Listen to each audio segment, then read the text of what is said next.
Sporting Journal Radio, presented by Onyx. All right, now it's time to talk about panfish paradise in Otter Tail Lakes Country with Garett Svir from Slab Seeker Fishing. Garett, how you doing, man? Hey, doing great. How are you guys? I'm doing all right. Dan's doing all right, I'm sure. Thanks for having me on the show. I sure appreciate it. Yeah, you bet, man. Thanks for coming on. I want to talk to you a little bit about what you've been up to, because I know you've been out having some pretty cool adventures, including being on the Brule and chasing some browns around. But I want to start with panfish right now in Otter Tail Lakes Country. How's fishing been? And if people were going to go out there, say this weekend, what would you look for to start targeting? Maybe say crappies.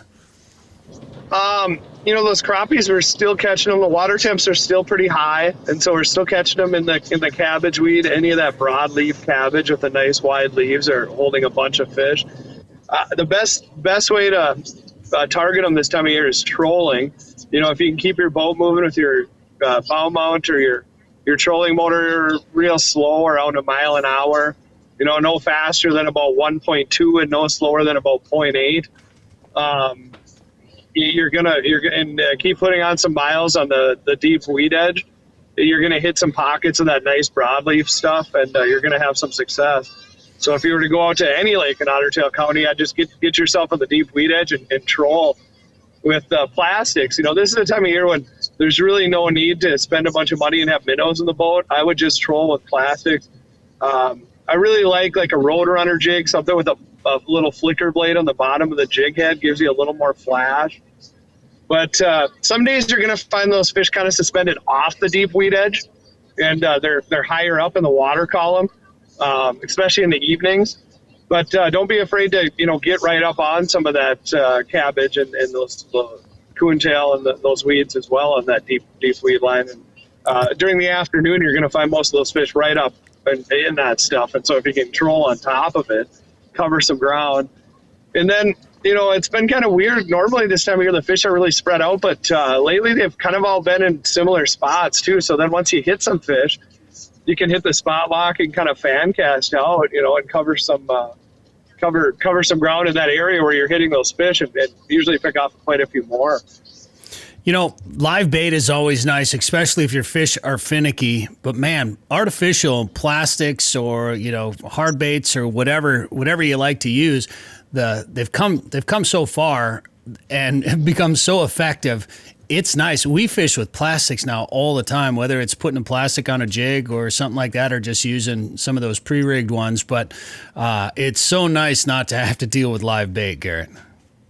Yeah, we talked the other day, me and Corey Studer from Vexlar, about that the other day. It popped up in his Facebook memories that him and I had went and caught a bunch of big bluegills in my boat. And he said, we'll have to do that again. It's been a long time. And he said, remember how amazed you were at how well I did on plastic that day? He came out in my boat and he bought a whole bunch of plastics. And, he was really dialed into that. And at the time, I was, really using live bait primarily. So I was really shocked he did as well as he did on these plastic baits. And now that's such a big part of my arsenal, and really it's pretty rare for me to go and get live bait on the water, depending on what we're doing. I mean, like you said, there's times when you really need it, but especially like trolling for these crappies, because the problem is when we're doing this, we're trolling these expansive flats of cabbage, and you'll get on these flats and I'm hitting that cabbage quite a bit with customers are with their jigs. And with plastic on, we can give that thing a pop it off the weed, and just leave it out there with all the confidence in the world that the plastic is still in great shape and we're still hunting for fish.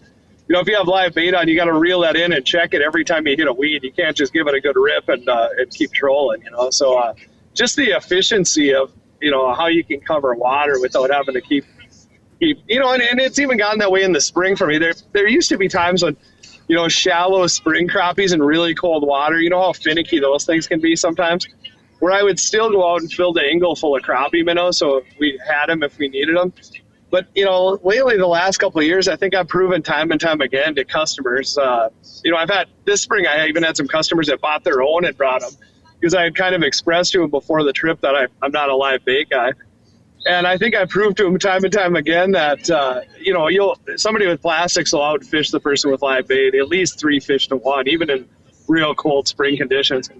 A lot of it is just with the efficiency that you can get back out there. they got the scoop in the minnow bucket. It takes them, 2 minutes to dig out a minnow and get it on the hook, where I catch a fish, I unhook it, let it go or throw it in the live well, and I'm fired right back out there in the spot again, I've got two stories about plastics that I like to tell. And one was we were walleye fishing last fall, and creek chubs are normally kind of the go-to for a lot of guys where we fish. And we had plastics, and we were out fishing the guys with live bait around us, which I was kind of surprised about. And then earlier this year, Garrett, we went bass fishing.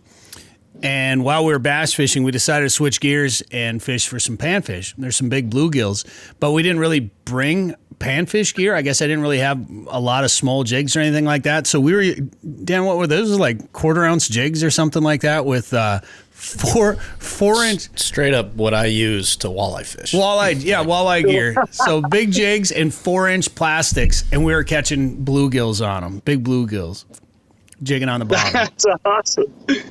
It felt like walleye fishing, but they were so aggressive, and they were big fish too, and they were eating those big plastics. So, it's just one of those things where when it comes to fishing, sometimes just thinking completely outside the box will work, and when you think you got them figured out, you realize you don't have them figured out. So I got to ask you that. Let's talk about that for a second. So how, you guys are both pretty hardcore walleye anglers. How big of a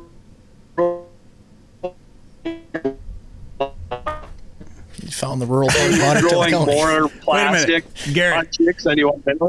Hey, Garrett, can you hear us? You cut out Yeah. there. So start that over again, saying you guys are big walleye guys. Say that again. Yeah, you guys are big walleye anglers. Like, how big of a role do artificials like plastic baits play, into your walleye fishing? Like when you're pitching jigs versus, when you're, are you buying less minnows than you used to? Do you not buy minnows ever? I mean, how? I really haven't been buying them. I mean, we had some last winter, I know, when we were ice fishing, but I switched to, I was using a lipless crankbait that one weekend that we went out there and smashed walleyes on that. But yeah, in the summer when we're pitching jigs, it's all plastics. In the spring, in the cold water, I'll start my season with plastics, like down on the river, like beef fishing. I just happen to have one right here because I have plastics coming out of my ears these days. But if it gets finicky, we'll still keep a scoop of minnows in just in case. But otherwise, night crawler still happens a lot in the summer. But yeah, it's either jigging wraps or, like, the last few days we've been walleye fishing, and I haven't even thought about using a minnow. It's been all plastic. If we're pulling spinners, I still like using crawlers, pulling spinners in the summer. But otherwise, yeah. I have a good buddy the reason I wanted to ask it is I have a good buddy who's a pretty high-end walleye touring pro.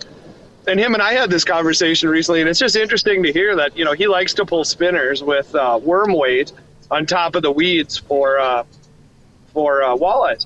And, that was always a presentation where he'd use a half a night crawler. And he said now he uses those gulp ones kind of for the same reason, like when we're crappie fishing, because he can hit a weed, pop it off of the weed, and he knows he doesn't have to look at that half a night crawler. That gulp crawler is still on there, and he's right back to throw it back in the rod holder and keep trolling, The artificials have gotten so good at replicating the look of live bait, but also that taste and smell. And when you can have all of those things, they can be really effective.